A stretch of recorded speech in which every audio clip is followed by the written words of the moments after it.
Welcome, everybody, to episode 6 of the Toe to Toe Fight Show with Matt and Mark Nolan. I am in full Stallone. Yeah, I'm in full anti-Stallone. Oh, not full anti-Stallone. I mean, a little bit. Partial. So I have my Rocky cut him, and then my... Yeah, your hat from Over the Top. Winner takes it all. I got my bull shirt from Over the Top. So Over the Top, for those that don't know, is a movie about Sylvester Stallone trying to win back the custody of his son through arm wrestling. I think, personally, I've said this before, I believe it's in the top 3 best arm wrestling movies of all time. Here's a tie-in that you will not believe. Hit me. The movie Over the Top. Yeah. Is related to the movie The Wizard. The Nintendo movie with Fred Savage. Correct. Oh, hold on. That kid was that? a fucking... I don't know where you're gonna go with that, but you're winding up to the point. Is he like a deviant or something crazy? You know the Power Glove? It's so bad. Lucas, Yeah. he's a convicted sex offender. Jesus and Christ. Fact check that. Don't fact check that. So listen, shit. so hold on before you get to this. So oh my god, I've been winding up for this shit for like 2 the hours. Wizard, dude. it's Fred Savage and this kid who's like mute, but he's like really good at video games. So they do the Nintendo World Championships, and it's literally just like a 2-hour long commercial for Nintendo. And they play Rad Racer, and they're like, Lucas has the fucking Power Glove, and he pulls it, and he's like, the Power Glove, it's so bad. No, Lucas, you're so bad. You're a fucking sex offender. There's a scene in that film. Yeah. So all right, so going back to Over the Top, do. So Sylvester Stallone pawns his truck at the beginning of the film to get money to do the arm wrestling thing. Eventually gets his truck back and puts the little, it's like, what is the name of the hawk truck moving things, whatever, right? He gives that truck to somebody at the end of the movie. Okay. That truck with the same advertisement. I think it's like Robert Loggia, I think is the bad, but anyway, go ahead. That truck is used to block the bad guys in The Wizard. But the hood ornament is taken off because it alludes to Stallone taking it for a future film. So again, for the 4 listeners that we just lost for that interlude, but so we're back, episode 6. Yep. I'm wearing full Stallone. Matt talked to me, so I guess my thigh game is pretty aggressive. I don't know how to wear shorts as a man. That's crazy. I shop a lot at the State, the Ocean State, the job lot. Matt gets mad at me. I have a lot of cargos in the rotation. No, anyone that buys clothing at Ocean State, I think it's telling. But if you buy food, anything that you can actually consume at Ocean State job lot, I think you got to start asking yourself some questions. But anyways, let's go into our first thing. Can we go into Local Tough Guy? So this Friday we kicked off our promotional debut with Nolan Brothers Boxing Promotions, and it was fucking awesome. Yeah, I was really, really happy with the product. So it ended up having 9 fights. It was at Royale Boston. The production quality was unbelievable. We had a lot of competitive fights, and we could literally spend an entire podcast breaking down the event. There is of the fights, right? There was a number of people that stood out for different reasons, but for the sake of the pod, Rob went to the show, right? Immediately, by the way, literally. So I see Rob. I'm in a full suit. Mark's in his whatever Newsies outfit, right? And I see Rob ringside, right? And I go, and I put Rob on the list, right? And I see Rob has a lanyard that says VIP, all access, right? And I go, oh, Mark, you gave Rob a VIP thing? He goes, no, Rob just fucking took a VIP thing, dude. The table. And it's just literally ringside. And I go, that is so awesome, right? But Rob goes, for the Local Tough Guy segment, can we talk about that fucking Bulger kid? So, for those that don't know, for the Local Tough Guys, as we're putting these fights together, as a promoter, you have to. I'm also a matchmaker, so I have a promoter's license through Massachusetts, and I have my matchmaking license through Massachusetts. And with those, I literally make matchups. So I put together a matchup for this kid, Mikey Bulger, a Medford kid, trained by Sean Farley, who is easily the most underrated coach in Massachusetts. Yeah, he's just casually part of the New England cartel. Trains Rob Font, Calvin Cater. It's just the nicest guy. If you ever want to get that guy on the show, oh my God. You could be like, hey, and you could just say the name. You could say who's Bert Cooper? He worked Bert Cooper's corner one time. Smoking Bert Cooper. I mentioned so Bert good. Cooper. He's like, oh yeah, I worked his corner one time. And just talked 25 minutes about how he worked. And I'm like, this guy's the best. So anyways, Sean Farley trains this kid, Mike Bulger. Mike Bulger is a guy that instinctively you should want to hate this kid. He is insanely handsome, right? Super kind and friendly, super personable. Insanely handsome. He's one of those kids that when he wears like loose fitting clothing, you can tell how Still jacked see the he muscles, is. yeah. So in matching him, it's difficult. Because just aesthetically, he's problematic. He's really good looking. He's physically imposing. So I matched him with this kid that is notoriously durable and super tough, and this kid, John Brewer. John Brewer is like the realest dude. I won't get into it. It's his story to tell, but John Brewer is no joke. John Brewer moved from Missouri, I believe it's Missouri.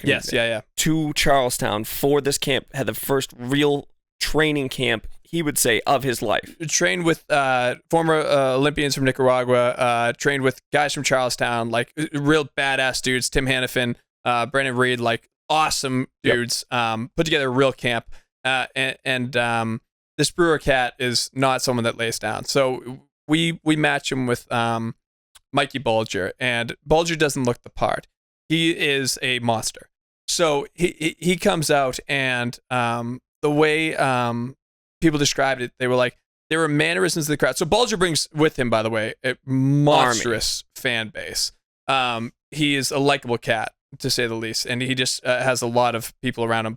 And let's not downplay those people around him that all look like people you don't want to meet out in the parking lot. So yeah, he as handsome as he is, his friends are but great dudes, but people that you probably don't want to owe money to, right?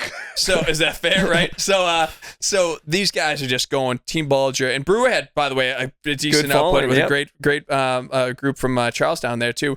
And Mike Bulger got rid of him emphatically. And Mike's terrifying. And like we've talked about Mike for a long time. We've known Mike a long time, and he just does so many parts of the game so well. Yeah. Like his jab is so sharp. Yep. No telegraph. His accuracy is real good. His distancing is incredible. Fundamentally, he's perfect. His the power, and he turns people off and just really just rocks their equilibrium. And like he's not loading up, they're just perfect technique, and he just leverages everything into it. So like when you as a promoter, just like pulling back the curtain a little bit, you have to actually get these bouts approved, and I actually had to have conversations with the commission to get the bout approved. Yeah, so we'll talk about the Massachusetts. Wow, how bad was that? Massachusetts. Hey, what's up, fucking future promos? So Massachusetts State Athletic Commission, they do stuff differently than others, and I'm not saying anything disparaging of others. No, they do it the right way. Yeah. Like they are all about competitive matchups where they're going to put two people in the ring where they think no one has a risk of getting hurt. Yeah. Like it's going to be an ultra competitive matchup based on their accolades, based on what they're doing, based on their age, based on their recent match history. The reason they have to do that job is because people like Mike Bulger exist on the local level. He's literally hard to match because he has such crazy power. So looking forward in our promotion, I should say respectfully, I don't have any sort of exclusive deal with Mike Bulger. When that kid goes to fight, before I ever had a promotion license, I always went to see him fight because he's electrifying. And ideally, we'll have him back on our promotion. Love to have him back. And if he fights for somebody else, we'll be in the crowd watching. Because he's the best. He was so fired up after the fight that I was like, good job. And he was like, fuck him, dude. And I was like, yeah, good. He's like, fuck that kid. And I was like, okay, maybe I'll talk to Mike Bulger in a moment. Like he was like, he was dialed through in. my soul. Yeah. But I talk about like just a guy to, if you're in the Boston area, if you're a fan of boxing, keep an eye on that fucking kid. Yeah. He legitimately is a problem. But if you bump into him, I'm telling you, he's like the nicest kid who'll give you the time of day. So not too tough on the eyes there. This kid. The kid is a model. But I brought him up at the gym too, and I was like, I won't blow up their spot, but they're like the fucking super hot guy. I was like, relax, but yes. That is the local tough guy. Yeah, look for him to win a regional title within the next 6 months. Yeah, and then looking for doing something bigger. If anyone will fight him. That's the thing. Yeah. So don't sign me up for that one. Yeah. So local tough guy spotlight. He's the one. Yep. We want to talk about some another killer, Bulger from Boston. That's right. Yeah, this one isn't a rat and doesn't like move around. And doesn't look like an earthworm. All right, 303. 303 is like, I feel like they put a bunch of fighters in a boggle thing and just fucking shook and they're it like, up, oh, him. Because Connor like broke his toe, whatever, right? So we get the main event, right? But there's so much to unpack. So let's start bottom up, right? And maybe we'll save one of these names for a future segment later on. So if we look at it, there's one cut that needs mentioning. So as I reference my phone, so I don't get the names wrong. Now, my pronunciation has been a point of contention. Chason Bueno. Not bad. Okay, that was pretty good, actually. Thank you. So, Bueno suffered a laceration that was fight-ending. She was upset. Rob, do we have a stomach for a fight-ending laceration later in the show? I think she won the first round. She did. And Macy Chason... she landed a single elbow, and it's her entire forehead, bro. Dude. So, it's funny. It was... Not all cuts are created equal, right? So a lot of times, anytime, even if you're a kid and you bumped your head on a trampoline, right? It just bleeds. It bleeds like crazy. So when I initially it's like pro wrestlers when they nick their forehead, and they're like, oh, okay, she's just bleeding. That's how it looked to me. Yeah. It just looked like some blood. Yeah. Then what the problem is when they remove the blood, then you see the true nature. It was like RoboCop RoboCop 2 when the guy just rips his own face off. Oh my god! Yeah. So they were like, was the cut warranted to stop the fight? Yeah. She was pissed. Look at how deep that bad boy right is. over her eyebrow. Yeah. So brutal. Yeah. So and by the way, she got a $50,000 bonus for that fight any cut. So again, when cuts occur, the whole idea with the cuts, by the way, the reason they end fights on cuts, it's not about the superficial nature of the damage. No. It's that it bleeds into your eyes, then you can't see, and then you get your brain smashed in. Correct. Exactly. So that was within reason. Obviously, yes. if there's a ton of like cuts and stuff, it's different. But typically, let me it's also over go the back eye. Yeah. and I'll say this: the movie Sinister, you've never watched, correct? No, because you keep on telling me how terrible it is. Thank you. And what's the movie with that red demon thing that like pokes behind? Insidious. I never watched because you kind of said it sucked, right? No, I said it was good. Okay. But when you describe it to somebody, if you tell them the play-by-play is way better. Yeah. 303 is Insidious and Sinister. It sounds a lot better to talk about after the fact than it was to actually watch. So this is why I'm talking about fight ending cuts and shit. But there is a lot of interesting shit that came about it. The fucking Dan Ige fight. Okay. So Dan Ige took the fight on short notice. Let's unpack this one. So Brian Ortega was scheduled to fight. B-City. It was an awkward fight already because there was a weird catch weight at like 160 or something like that. B-City. Oh no, T-City because he does triangles. I don't give a fuck. Yeah, so yeah. I always thought it was a stupid nickname. No. Rob, do you want to bring up your Blink-182 graphic in the interim, by the way? This is a perfect time for it. So Dan Ige is forced to Brian Ortega is forced to drop out day of. Now, G-City. Stop saying that. So he's forced to drop out of the fight the day of the fight. Now, we're not talking about before weigh-ins. We're not talking about a week before. The day of. Dan Ige's a Brit. Dan Ige has relocated like Diego Lopez. And is that Tom DeLonge? Yeah. Don't waste your time on me. So can't unsee it now. It's wild. Unbelievable. It's uncanny. So with my man Brian Ortega out, they're like, okay, the co-main event of a card that has already completely fallen apart is gone.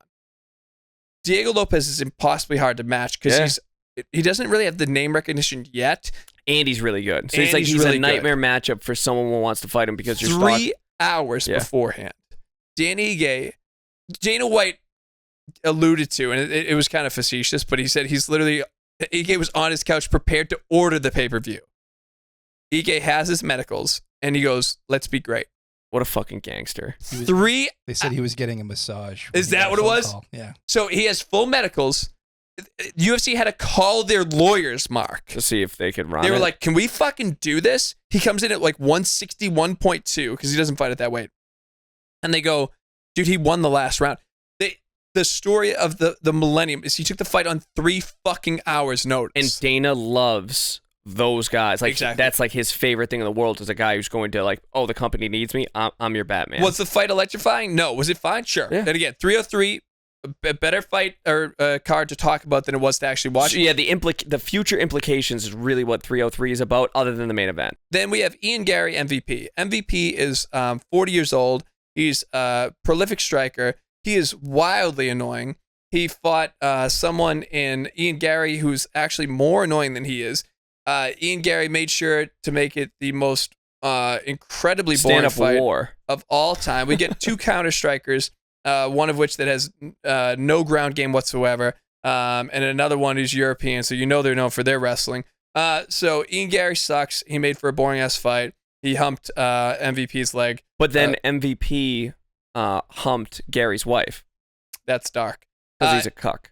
Ian Gary has a weird home situation. Rob, are you familiar with this whole thing, dude? Not a clue. Oh my god, dude. So she like wrote books about on like how to like land like rich dudes. Yeah, rich like celebrity wealthy, types. like wealthy athletes. It's like how to be a wag or something. Matt's like, oh, how to be a wag. No, it's So, on his bookshelf. Not He has only two that, copies, all right, one's yeah, autographed. exactly. Something So like she how to wrote be a book wag. on how I don't to be a know. wag. She had a So kid a wag, with wag is someone- wife and girlfriend, like a famous people. Yeah. Wife and girlfriend of famous.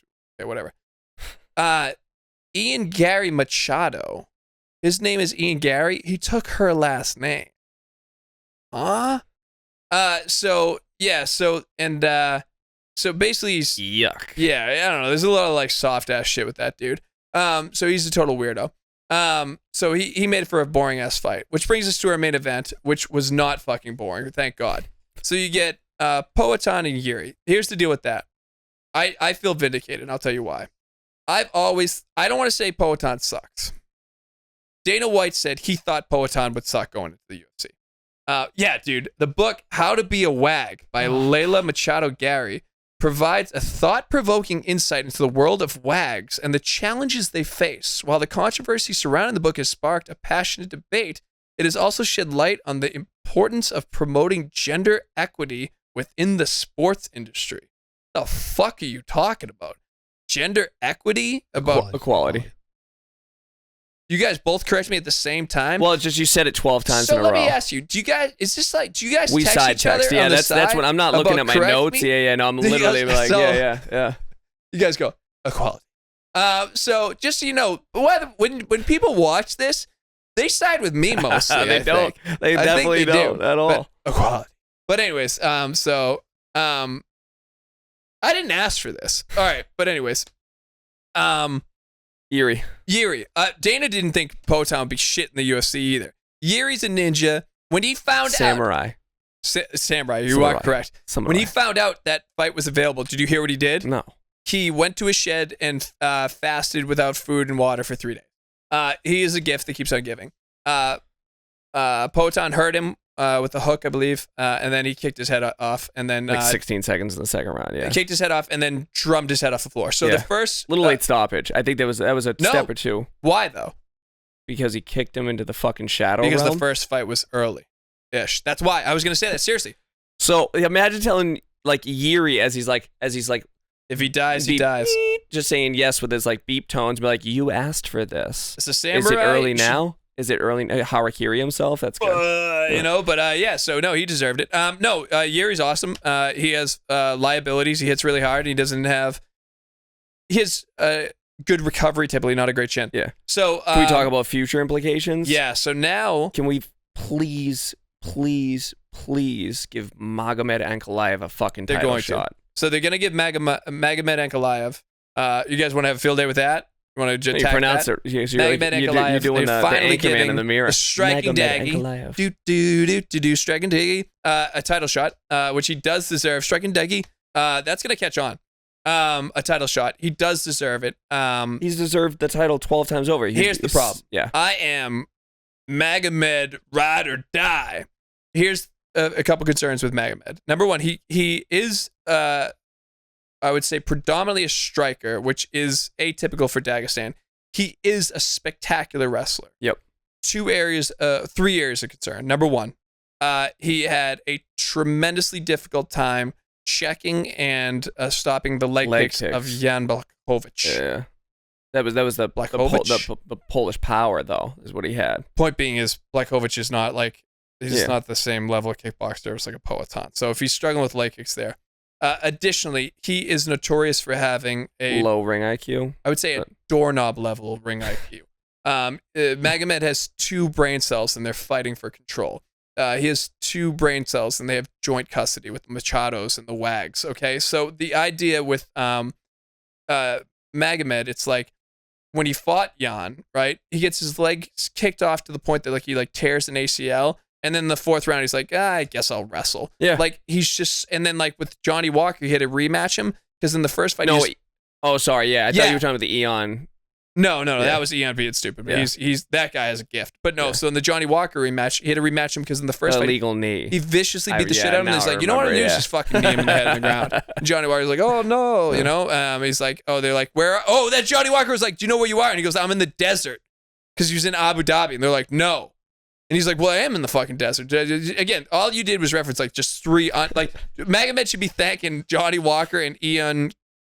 Cudaloba? I would not even. I'm not even gonna try, Cudalaba? dude, for being just dumber than he is. So those are the first two concerns. The last concern is when Poatan touches people, they die. They die. They just evaporate. As far as resume is concerned, Ankalaev had the draw with Jan, which I thought he won. Everyone thought he won. Yep. Magomed thought he won. He retired for a moment, like everyone last week. It was like Michael Scott, like, I declare bankruptcy. He's just like, he like retired, and he's like, I retire, like, yes. not really. And, like in the ring, remember, Jan was like, I don't care. I think I he don't won. just give him, the I guess, belt. give Here- him. Here you go. And from there, he had the no contest, no decision, what have you, against Johnny. And then technically he lost in the 4 minutes and 59 seconds of the third Paul round Craig against threw up a Hail Mary triangle. Yeah. Paul Craig. Literally has a triangle from his guard. And the fact that anyone goes into Paul Craig's guard play this card game is after killing so him. wild. Now, another one. So Ian Gary, who's just remarkably unlikable, has one of the lowest fan bases, I think. The fight I know you what you're gonna have say. Colby. Colby You Covington. have to make Colby Covington. They don't Ian like Gary. each other. Yeah. The world will tune in to watch one of them lose. Yeah. But so I'll say this. So 1 million people absolutely hate Colby. He has fans. 1 million people hate Ian Gary. I don't know an Ian Gary fan. I've never met I'm an gonna Ian Gary open fan. a group text that we call Sleevey Wonder. In and my life, I've never met an Ian Gary fan. He's like, his fighting style is unlikable. His personality is unlikable. one of the members of Sleevey Wonder said, "New fanboy. He's a cuck, but I'm down with Ian Gary." To which the other member said, "Ian Gary's a penis. I can't believe how much faster a 40-year-old MVP looked than him." Yeah. So the fact that anybody even alluded for a moment to being an Ian Gary fan was immediately met with tremendous resistance. Yeah, fuck Ian Gary. He sucks. Yeah. So I think that's the 303 for us. Yes, which brings us to Covert off. So I think a lot of times, like we were saying, 303 was more interesting to talk about than it was to watch. The one shining moment. Payton Talbott. Dude. Who is this fucking kid? Who is this kid? This kid is a walking highlight reel. So this kid looks like Carlos Newton's illegitimate child. Yeah, so I don't know if anybody remembers back in the Ronin, Carlos Newton. This dude just looks just like him. Doesn't fight anything like him at all. So Newton was like a submission specialist. Yeah. This Talbot kid has like legitimate like death touch power. 25 years old. Yep. 135 pounds. Mm-hmm. 3-0 in the UFC. 3 finishes. But if I looked at his other stuff, like all like that's what I always love with like the new kids, and this happened I remember with Connor a little bit, but he lost a little bit. But Sean O'Malley, he's a Cage Warriors champion but and stuff. It's like these poor bastards like on the local scene have to fight like the Sean O'Malleys and the Talbots and stuff. So I was looking up Talbot's highlight reel, and it's like, dude, what the hell? Yeah, look at this kid, dude. 19 seconds into round 1. Did you see it too? The Yaris kid when he hit the ground, it was a 1-2. He grabbed the back of his head. Yeah, and his head hit the ground. I honestly, so I thought they were gonna stop that fight pretty immediately, and then he drummed him. Yeah, he did a little. The Talbot kid also has the coldest like signature walk off. So Johnny Walker, obviously, again, is like the gift that keeps on giving. If he retires, like as he should, because he clearly is like a walking CTE advertisement. But like his celebrations are epic in the sense that he blew out his shoulder celebrating. This Talbot kid, he's done it more than once. Well, he rolled his ankle in a flip, right? This is the kid that he does like a slow-mo thing. But like I was watching a highlight of him, dude, and it was so unbelievable that I literally thought that it was a slow motion. And then everyone around was moving. I'm like, this kid is amazing. So this Talbot kid, to me, can go one of two ways. But I don't want to. This kid aged poorly. The hype of Paddy Pimblett, but with actual like. I would say this kid feels like very much like remember when Conor McGregor knocked out Marcus Brimage and you went like, holy shit. Yeah, or Anderson Silva with Chris Lieben. But the thing with Anderson Silva, you though, knew dude, a little bit. A little bit. No, but there was that's Casuals did not know. They had no idea. This guy. Oh, No, casuals Okay. didn't know. No, hold on. Anderson Silva had like beaten Jeremy Horn, had like beaten Carlos Newton. Jeremy Horn, the household name. Who? Oh yeah, no. Oh guys, I remember when he got Anderson choked Silva out had, like, by Ebenezer 30 Fontes Braga. Nobody Jeremy Horn had already choked out Chuck Liddell, Mark. It was Chuck Liddell's only loss up to that point. in an Fact arm check. triangle choke that nobody remembers, and Chuck Liddell doesn't even remember because he went to sleep and woke up kind of between the breaks and the I round. They're like, remember. oh, this guy I lost. remember. Anderson Silva was prolific. He'd already gotten tapped out by Rio Chonin with the flying scissors, whatever. That's Point fair. faces. Yeah, Pride was still pretty big back then. But Okay. no, the only fear I have is I remember telling people, I was like, guys, Houston Alexander is going to be because he murdered Keith Jardine. No, it was two of them. It was Keith Jardine and one other one. Who else was it? It wasn't Sokachu. It was somebody else like that. And he did the choke punch because Keith Jardine was the uppercut to the moon. Yeah, he had two murderous knockouts. If you want to check, I'll real pull it quick. up. But this Talbott kid like genuinely looks the part, like to the point that he's like you said, he's 25 years old, wildly dynamic. He gets rid of kids, and the way he gets rid of them is pretty impressive. The way you said gets rid of kids sounded like Mark, Jesus Christ, dude. No, he's not. they're no. fine. What's the Grendel? You said Grendel? Alessio Sakara. Sakara, yes. Yeah. Alessio Sakara, by the way, who ended up Legionaries, being yeah. not good. Yeah. But I remember Joe Rogan go, Houston Alexander is for real. And it's like, no, he actually is not good. Great power. He got out wrestled by Kimbo Slice, who learned how to fight in the backyard. This might age wildly poorly, but I don't think it will. The Talbot kid is like the guy to watch. He is covert ops for now, and he's going to be part of every parlay that we have probably going forward, which I think makes sense. Parlays right into our next segment. Whoa! Bet the farm. Bet the farm. We're going to touch on a previous bet and go into futures. A bright side of 303 is it kept our parlay alive. Yeah. So, to no surprise to anyone, Yuri Prochaska and Payton did not go the distance. In fact, it ended as everyone would expect. Now, here's one issue I have with sports betting shows, right? And I listen to quite a lot of them because I have a problem with gambling. So, and bet that's why, yes, please bet responsibly. But no, in all seriousness, right? So every sports betting show is obsessed with that plus number, right?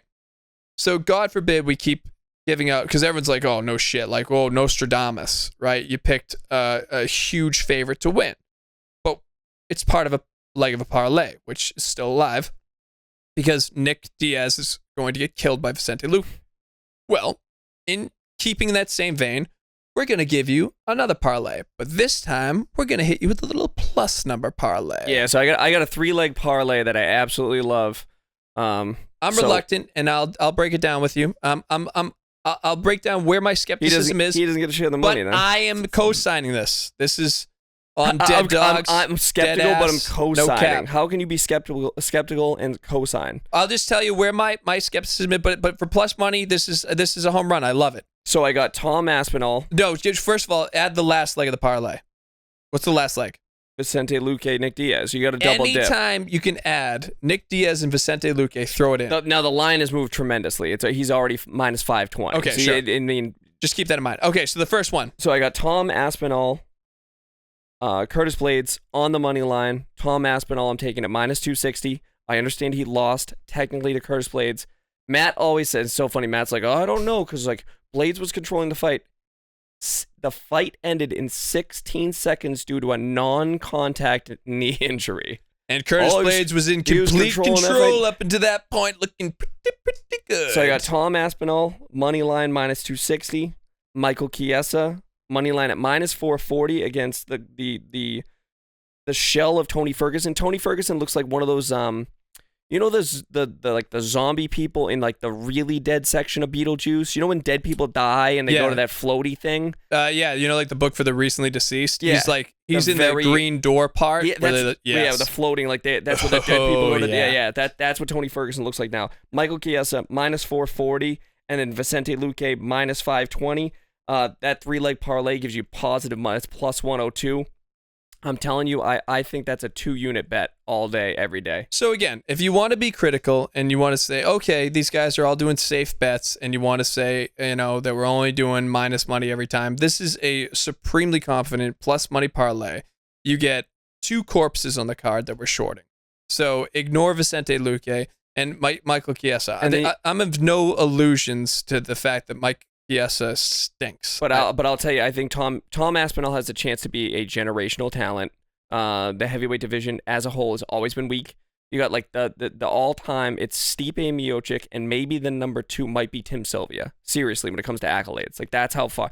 I mean, like you got DC kind of dabbled up and down, but wow, it's that bad. That's how DC bad it is. So and even Randy Couture's up there probably. Yeah, I think Tom Aspinall has a genuine shot of being maybe the best heavyweight of all time. Tom Aspinall has not been in a competitive fight.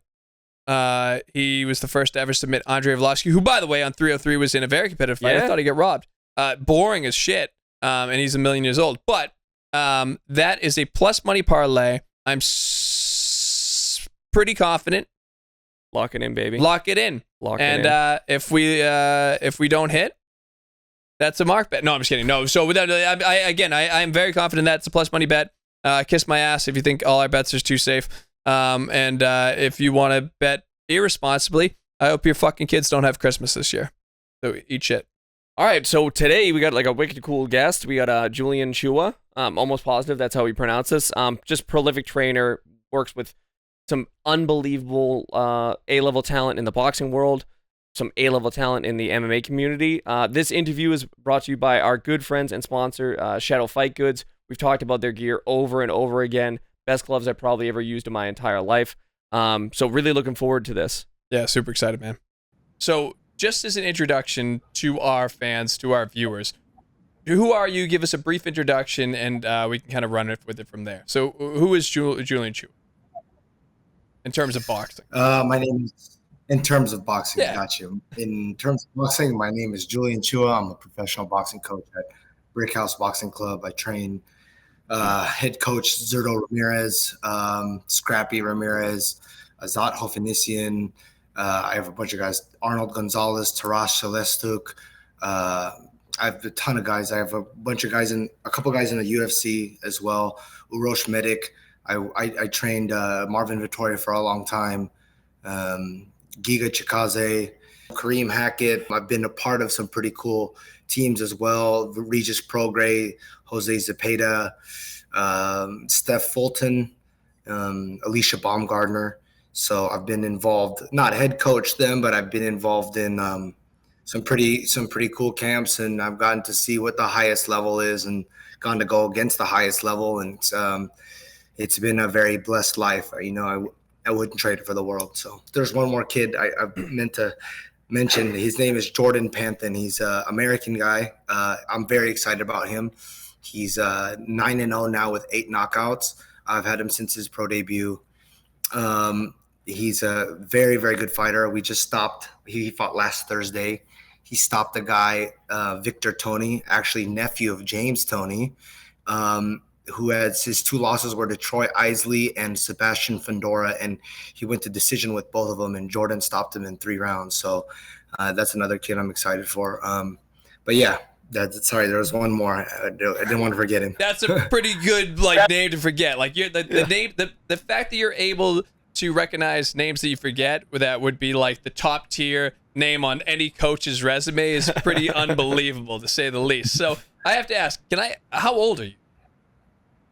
I'm 33. Okay, so that brings up a good point. So Mark and I have been amateur coaches and in the coaching game for 22 years. And at 39 years old, we've been involved in the sport pretty intimately, again, at the amateur level, professional level, even the promoter level. And to have the coaching accolades you have at any age is unbelievable. To have it at your age is otherworldly. So what was the process like to go from, I assume, obviously a boxer to a certain degree, to being this really world level coach at such a young age?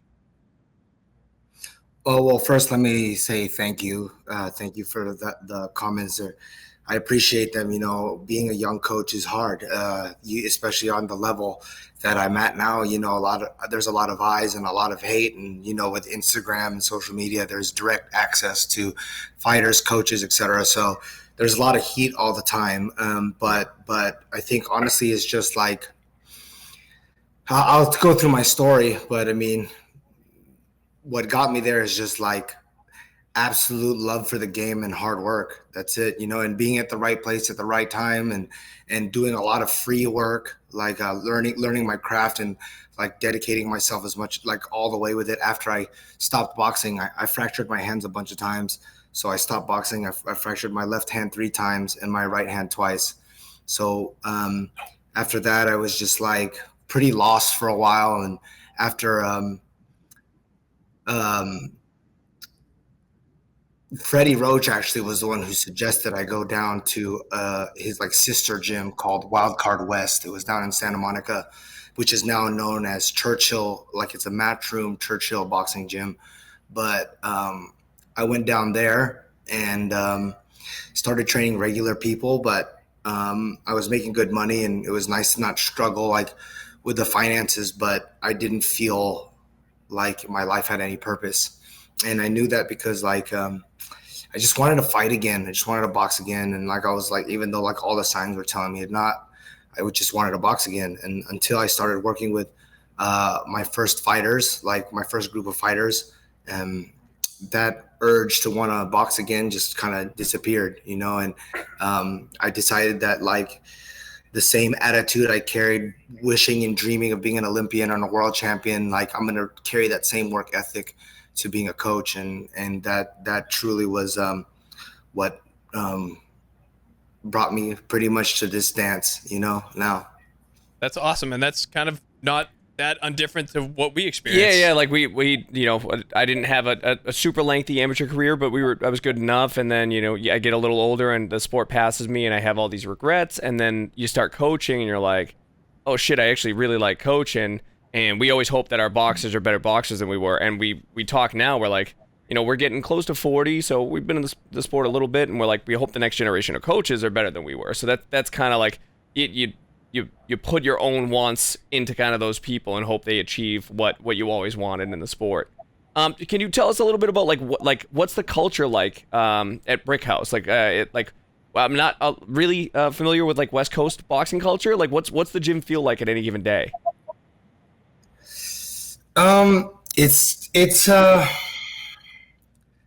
It's definitely the least dramatic gym I've ever been involved in. Like, the management team of the gym is also the owners of the gym, and they manage Zerto, Kareem, Scrap. They manage a bunch of the boxers, and it doesn't feel like even though it's business, it doesn't feel like business. It's a family, and with the gym, it's so hard. I feel like, because boxing has so many egos, to have a gym that just like has a lot of good chemistry between everybody. And like right now, like that's where we're at, and we don't need any help.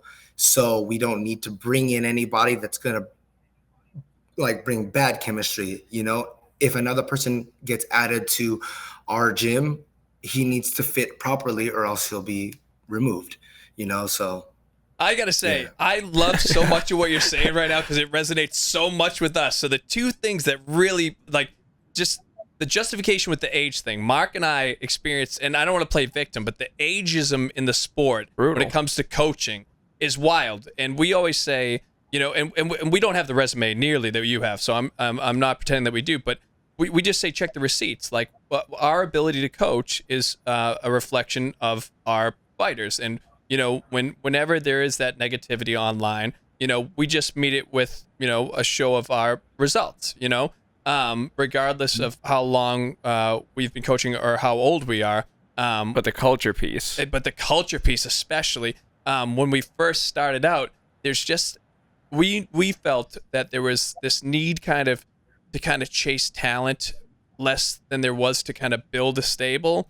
And then because of that, we kind of lost a little bit of our own culture and personality. And now with the gym we have, which we own, we manage all the fighters, and it's definitely like not a business vibe whatsoever. Any piece coming in, good, bad, or otherwise, it has to be fit our system and our family perfectly, because if it doesn't, whether it's good, bad, or otherwise, it can't be here because it just detracts. Yeah, and I think we all like have love for each other to the point where, I have had a conversation for me, like I built a stable of fighters, and then a lot of them were actually like B-side guys, and they were winning fights that they weren't supposed to, and they kept. Then A-side guys started coming. The way I ended up with Zerto, it was incredible. I was a trainer on a long list of Hall of Fame trainers, and he ended up going with me after trying it. I was like the last one on the list to try, so but with that being said, the thing that kills, I think, that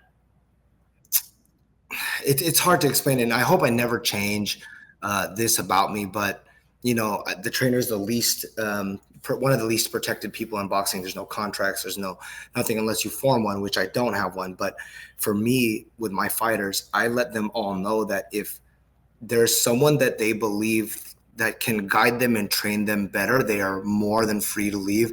I would actually appreciate it more if they did leave, because I'm not the one in there getting hit.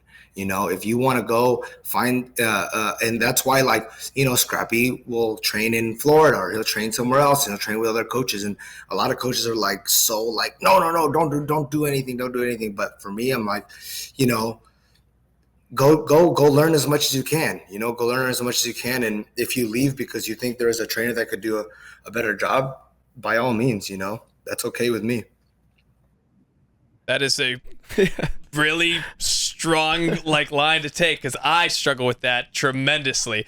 And you're right, it is an ego play. But with our community, and you see it too, it is kind of cannibalistic to a degree, and there's so much people that look to take from it. But it speaks again to your abilities that you don't have to worry about. Go find somebody better. You know what I mean? Because and they all come back to you. Yeah.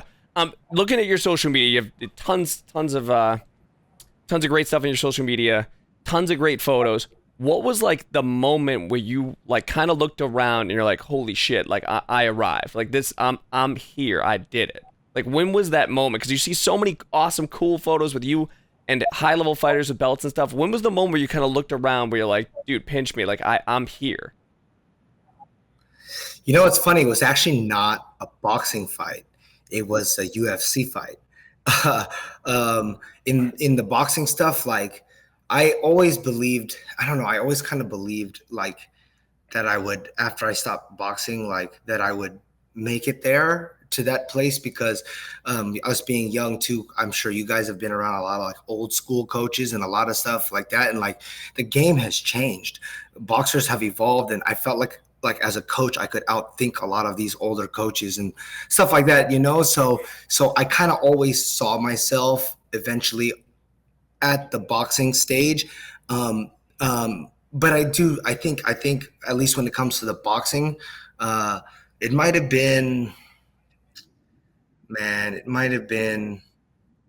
first fight with Zerto. It was on the Loma versus Corolla undercard at the Staples Center. It was sold out, and I was just like, oh my God, like, I'm here. Then they were talking about me on the broadcast. I didn't know this until later. They were like, this is one of Freddie Roach's like prodigies as a coach and this and that. And I was like, just like blown away, because I'm come from Indiana, and there's nothing that really comes from my hometown. And I grew up watching Pacquiao, and that's what got me into boxing.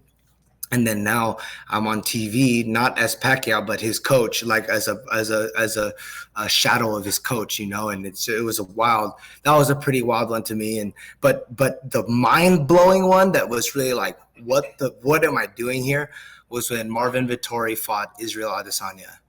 I remember, like, because UFC or MMA is not my thing. And I was like, but how did I end up here? How did I end up doing this one? You know, like this is insane. I'm getting chills right now, remembering just like pausing for a second. I have a pretty cool story about that fight too.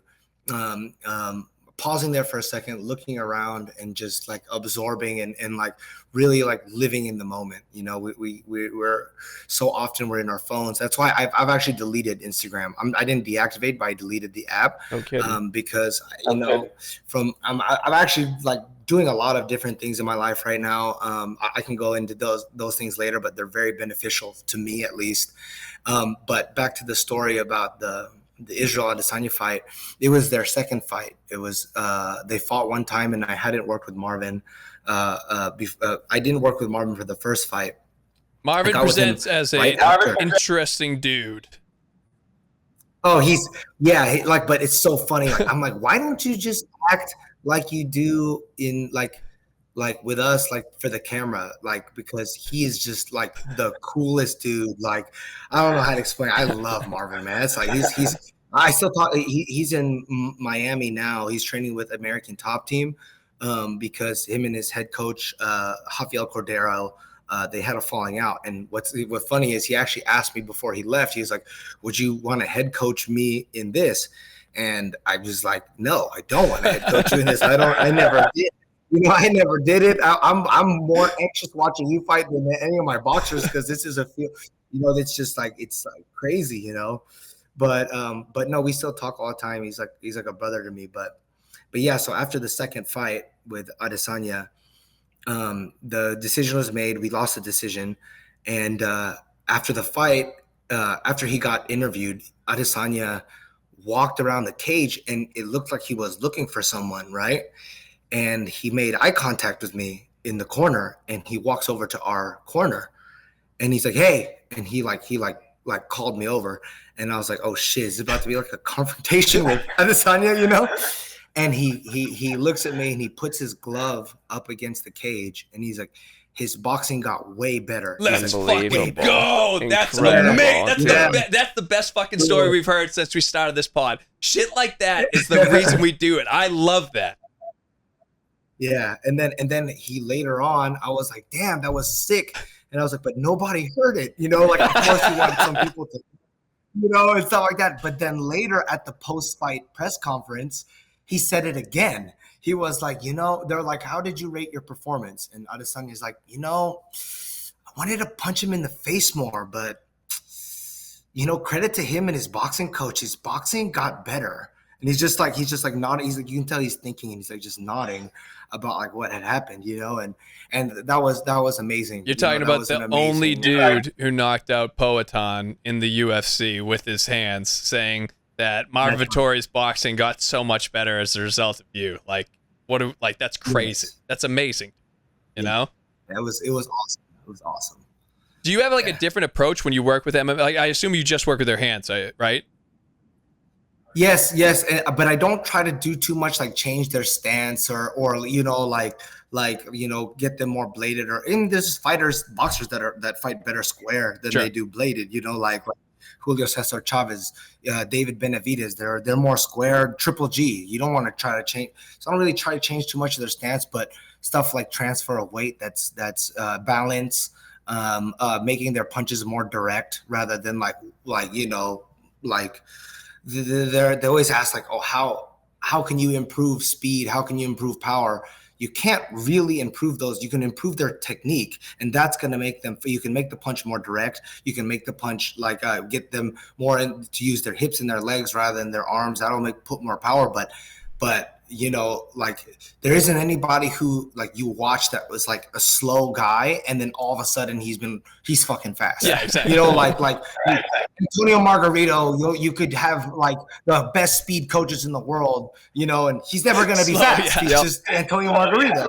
You know, I really stick to like the fundamentals with them, at least like with their punches, like landing with their knuckles, turning their punches over, stuff like that. And then when it comes to strategy, you know, like I usually like, this is not with just I think a lot of things, but one of the things I do for like offense is I look at how the opponent guards things, and then I try to create specific combinations or have them drill specific combinations that I think would break that guard. So the return of investment on their punches is high. They know which punches to touch and feint, and they know which punches to throw hard.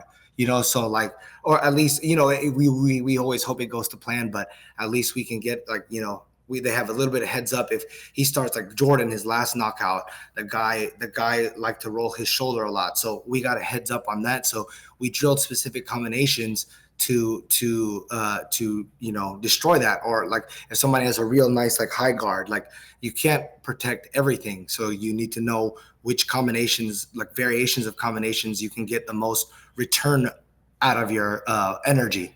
You know what I'm saying? So just stuff like that. I'm starting to like overthink a little bit now, but no, not at all. We have like a real similar approach when we game plan. We try to exploit any liabilities and capitalize on any strength. That's and it's real similar to the way we break down film with our fighters. So there is one thing I do want to ask. You did allude to it a moment ago. So you said you deleted Instagram, but you said you're doing other things as well. What else were you talking about? So actually Regis got me on this thing where I'm waking up every morning at 5 a.m. and the first thing I do is I run as hard as I can for 20 minutes. So I get about a little over 3 miles done in that time. And then I go home and I meditate while I stretch for 20 more minutes. And, and then after that, I work on something that I don't think I would normally work on because I'm already starting my regular work. So like right now I'm thinking of a business. I can't really share with it right now, but I think it has good potential. And the thing about this business that I want to create, I think it's going to help a lot of people. I think it's going to help a lot of young men. But yeah, so it's 20 minutes. It's 20 minutes of hard exercise, then 20 minutes of meditation, then 20 minutes of working on a business. And one of the things that's amazing about that routine for me is that, I think one of the things that kills men inside is being normal or but less than normal. Like I think every man inside, whether they will try and achieve it or have the discipline or work ethic to achieve it or not, they want to be something. They want to try and change the world, like in whatever world you're in. And for that, you have to be a little bit different. You can't be like a normal guy. And when I'm up running at 5 a.m. hard, I'll see maybe 2 or 3 cars on the road driving, but there's nobody running, and that kind of like solidifies like you are different, and then after that, I go into the meditation and stuff like that. And I get to really be alone and think and not be interrupted by anyone or anything. And cause nobody else is awake. My phone isn't going off, anything of that nature. And it's just, I'm just very clear after that. Like I'm clear about what I need to do, like what I want to work with on like this guy and this guy and this guy and this guy. And like, I don't know, man. It's been an amazing, like I've been doing it for 2 weeks now, and I'm trying to like continue this. And I deleted Instagram because it was killing my sleep. Like if I couldn't sleep, like I just had a habit of like getting on my phone and scrolling. Yep. And then after I deleted it, I realized how addicted you are to opening that app up. You go down to take a crap, like you open it up. You every time you answer a phone call or something, you open it up. For at least that was for me. You know what I'm saying? And Exactly like, the same for us. Yeah, I originally had Instagram for business. It was like people were trying to tell me business this, but like it's good, and it is. It was good for that, but I'm at a point now where I don't need any more business. I don't want any more business. I don't want any more fighters. I'm like, even if someone high profile comes, like.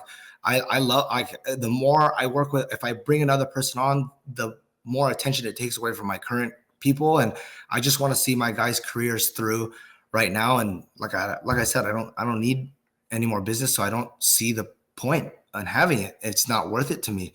The amount of time that's spent on it, at least for now. I may like activate it again at some point. I don't know. But right now I'm just enjoying not having that app. talking to you and being around so many coaches and so many fighters and me a coach myself, it's so clear and obvious in the little time we spent why you're who you are. Like intellectually, psychologically, the way you approach situations, you're just a different type of dude and a special type of guy. And I can't tell you how much I admire that and how much I appreciate you coming on the pod. And it's not just, lip service. And I was really, really, really appreciate it. And just, I want to say surprised, but that almost sounds like a backhanded compliment, but I'm just shocked at how really profound that interview was, because that from a coaching perspective, you don't always get that sort of insight. You get a lot of guys that talk a certain way and do a certain thing, and hearing you talk the way Mark and I feel like we want to sound, was pretty refreshing, if we're being honest. Yeah. So yeah, that dude is. I always say it too, like, it's not like imposter syndrome because I'm the fucking man, but I always like try to emulate that type of coach. That's the dude I wish it was. Yeah. Like there's a lot of stuff that he says where I'm like, that's it. Like when a guy like that comes on, it's hard to not sound disingenuous, because you go, oh my God, I agree. But when he says shit like, if the guard's tight, or we identify, this type of guy, we try to exploit it this way. If you don't fit into the dynamic of the team, you're not going to Or when we see these older coach generations and I see them a step behind, I feel like I can exploit them and coach around them. Everything he said are the exact type of conversations that we constantly have in the gym. The difference being is that he's training guys that are in the UFC and have world title fights literally around the entire world. Yeah, so Julian's the greatest. Again, huge shout out to Shadow Fight Goods for making interviews like that possible. Yeah, interviews like that possible for guys like me and Mark. Yeah, just as a fan ourselves. Yeah, like that was a cool opportunity for us. That was as good as it gets, man. All right, we got a new segment we're super excited about called Hot Takes. It's featuring and sponsored by Underdog Hot Chicken. Underdog Hot Chicken is based out of Austin. Their food is fucking ridiculous. I just snuck in a bite early. I couldn't even wait for the segment to start. So what we're gonna do for this is Rob's gonna fire off like a million different lightning round questions. Matt and I are gonna bang them out while lip smacking to this Underdog Hot Chicken. Yes, as a qualifier, Mark's heat tolerance is notoriously higher than mine. Yeah, and like I'm not like, oh, let's get atomic all the time. This so the heat of this is like perfect. I'd go like medium hot. I'm a little nervous because it's got of that that Nashville kind of taste. So I'm gonna drum it up right now, Rob, and then you're ready to rip them, dude. Yeah, man. All right. UFC Fight Night in Saudi Arabia was without ring girls. Habib says ring girls serve no purpose. Terrible take. Ring girls serve an incredible purpose. So number one, it's funny, we just had ring girls at our show. They actually serve a purpose in the sense that they do. These wings are actually hot. They do tell us what time, what each round is. These wings are kicking my ass. Mark, what do you think, dude? Yeah, These are way hotter. I was not prepared. Ring girls, two purposes. One, obviously, it tells the audience, especially if like you're casually watching the fight, what round it is. Two, as recent pro boxing promoters, it is an incredible incentive for sponsors. So round two is sponsored by Underdog Hot Chicken, this kick-ass chicken from Alston. But I'm not against ring bros. Bring out some Hogans and some ring bros, some Hogans and Randy Savages, if you know what I'm saying. This chicken is really, really good, and I was not ready for the heat. Rob, these came with gloves, dude. You should have prepared me. This is so good, and it's hot. Just don't rub your eyes. 10 out of 10. Oh my God, the problem I'm going to be struggling with is not eating while I do this. How is influencer boxing any different from celebrity boxing? Like from the 90s. Oh, I'm familiar. So, influencer boxing tends to have a lot less murderers, like Joey Buttafuoco and people like Tanya Harding breaking legs. So the weird part, celebrity boxing was wild because it was like, it wasn't celebrities. It was like down on their luck, like Q-listers. Buttafuoco fought a girl. He fought China. Rest in peace. He didn't kill her. And then Refrigerator Perry fought Manute Bol. That was unbelievable. Who we don't know how old he is. Influencer boxing is people who are never famous. Yes. And who think they're famous. Yeah. So they're similar in the sense that they both can't box for shit. They're different in the sense celebrity boxing production value is akin to filming with a potato. Influencer boxing. What's funny is I think it's Feldman's dad. Didn't Feldman's his brother? Brother. Yeah, Dave Feldman's brother from BKFC actually founded This chicken's so Celebrity hot, dude. boxing. I was not. Again, I'm still sweating. So how is it different? They both suck my ass. But influencer boxing at least has OnlyFans models. Next. Okay, vacated IBF title, a gift to Joshua Dubois. Usyk, I know it means a lot. My present to you. What an absolute gangster line by Usyk. Usyk is sneaky funny and is like Loma is Ukrainian but kind of a dick. Usyk is like Ukrainian but kind of funny. Yeah. As his English improves, he becomes infinitely more marketable, and he's not wrong. Nobody won the belt. He just handed it over to him to make any potential of that fight infinitely more interesting. So it's a hot take by you, but watching you struggle through spicy stuff, and again, like guys, viewers at home, first of all, like it's really, really good. It's one of the best piece of chicken I've ever had in my entire life. Fact that but watching goes, you struggle, be like, you call this medium hot? Medium hot. So like in the gradient. Rob, what was this? It's not atomic. What did you order? It's like Nashville hot style. I mean, the hottest that they have. Okay, this is hot chicken. Well, try it with some of the sauce that comes with it. It tames it out a little. This is hot. Anyway, yeah, moving from the unified champ to this like door prize consolation, like that's no different than a like international. Oh, it's like the internet. This is crazy, dude. Shawn Michaels all the time. Intercontinental. It's like champ. Yeah. Heartbreak Kid. Yeah, that's your intercontinental belt, in my opinion. All right, vacant lightweight ring belt for Tank Loma. Does this fight get made? Absolutely. I fucking hope so. So Loma's having just enough of a renaissance. Haney is poopy pants, as we covered in multiple sections. Ryan Garcia is retired / suspended. Shakira Stevens, I don't even remember who that is anymore. Loma's the perfect fight to make. I'm going to try this with a sauce because I'm convinced this is infinitely harder. When we open this up, this came with gloves, dude. Loma is still unbelievable. I think right now, and people have, I think Tank is the guy in boxing. I think pound for pound, he's the scariest dude. He can box. His accuracy is unbelievable. His power is unbelievable. His marketability is very high right now. Matt's going to throw up. We're gonna I'm not. But I'm crying now. And we have to do an interview after this, dude. Yeah. Like, this is bagging me up. It's so delicious. This is the best hot chicken I've ever had, and I'm not just saying that, but I will say that we had discussions about some potential hemorrhoidal issues that need to be rectified afterward, and I'm a little concerned if we're being honest. Whoa. Do boxing press conferences need to change? No. They need to go back. All right, so what we need to do is just do a highlight of old press conferences where Riddick Bowe is snuffing Larry Donald at the podium, where Mayorga's blowing smoke in people's faces. You know what I don't like, though, is the Russian press conferences where it's just felonious assault. Stupid, dude. Exclusively assault. Actually, I guess they need to change in the sense that, like, we need to go back where people are just attacking people. There's one of the all-timers when Larry Holmes just ran over the top of a car and just drop-kicked Trevor Berbick. Larry Holmes just kicked me He and punched me and kicked me. That was the best.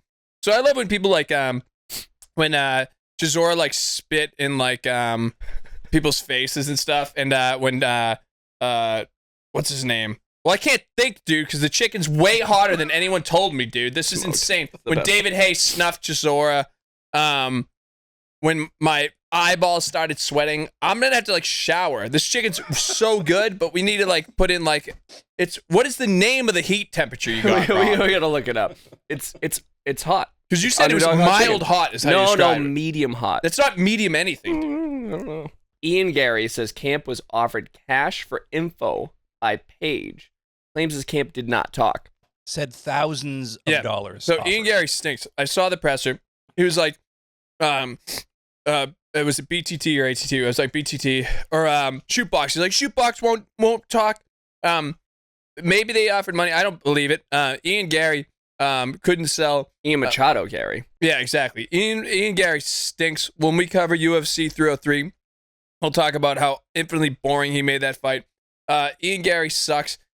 He's such a poser. His wife. I don't think Paige is the type that would like I don't think he cares enough. No, dude. Like, what is he? What do they get? What info are they gonna do? That someone's gonna wrestle Michael Venom Page? Yeah. Like, what are you, a fucking idiot? So all MVP is a switch stance striker that knocks everyone out. So guess what? Ian's gonna wrestle fuck him and be a blanket. Guess what happened to the fight? Spoiler alert! If anyone didn't see 303, he made for the most boring fucking fight of all time. Think I'm gonna pay thousands of dollars to find out that Ian Gary's gonna hump your leg for 3 fucking rounds? Get the hell out of my face. Hot take: Nurmagomedov, not to be confused with Nurmagomedov, as Matt says.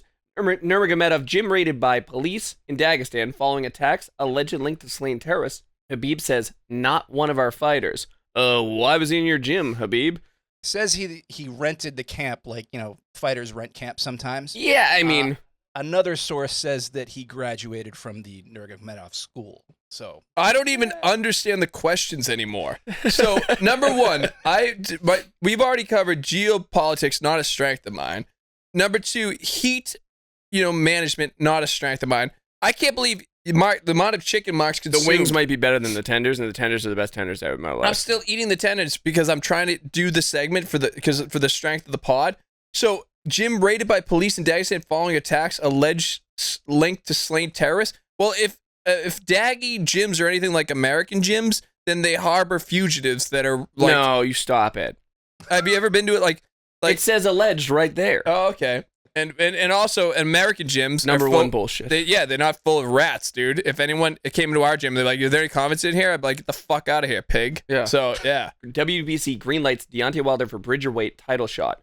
AKA super cruiserweight. Super cruiserweight. All right, this goes back to my old man. My old man loved when I was like, there used to be 8 weight classes. So it's funny. There's a lot of like hubbub right now about eliminating belts for amateurs and shit.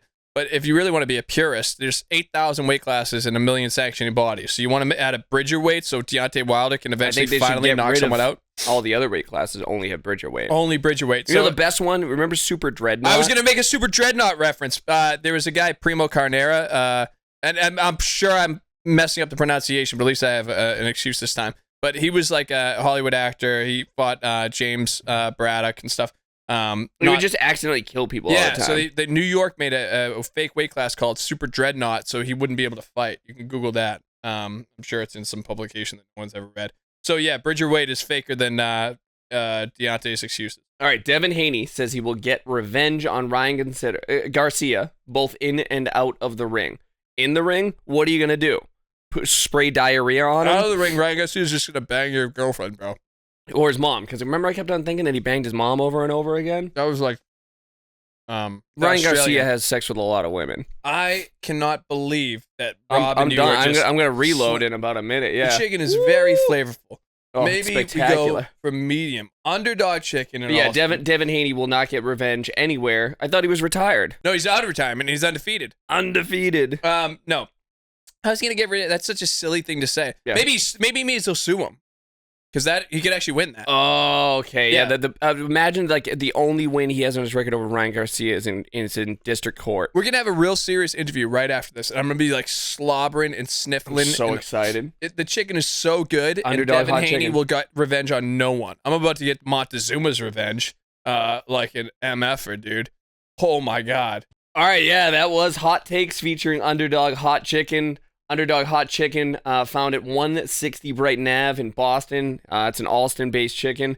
It's unbelievable. I loved it. Matt loved it. I loved the after effects. Matt loved the after effects slightly less. He's got a little grumbly in his tummy. Fantastic. Hot takes featuring Underdog Hot Chicken. That stuff's hot. Hey guys, so we have some hot takes sometimes, eating hot chicken. If you don't agree with what we say, 1, you're wrong, and 2, tell us in the comments. We ain't scared. Yeah, kiss my ass. Don't be scared, homie. So Nico Ali Walsh says he turned down a multi-million-dollar contract to fight Jake Paul. Says, quote, he's not going to be a part of that circus league of boxing, end quote. Okay. I didn't see this. What I did see is he just dislocated his shoulder in his last fight. Do you see that shit? That's what I thought you were going to allude to. I mean, that was also kind of awesome, but this was the thing that, is it real or is it not real? Well, let's break it down. Rob, who's the individual in question again? Nico Ali Walsh, the grandson of Muhammad Ali, who just fought last night. Okay, so this guy's like, I'm not about clout chasing. My grandpa was Cassius Clay. He's good. I understand he's good, but you know who he is because of his grandfather. He's good. Me and Mark. I like this contrarian shit, but no, I actually... Wow, dude. Here's the thing with Ali Walsh, and I don't know, it's gone around circles here. A lot of local guys had gotten caught. I can name 2 guys that I won't on camera, 2 guys that I know in the Boston circuits, both got caught. I'll tell you off camera, Rob, because I don't want to...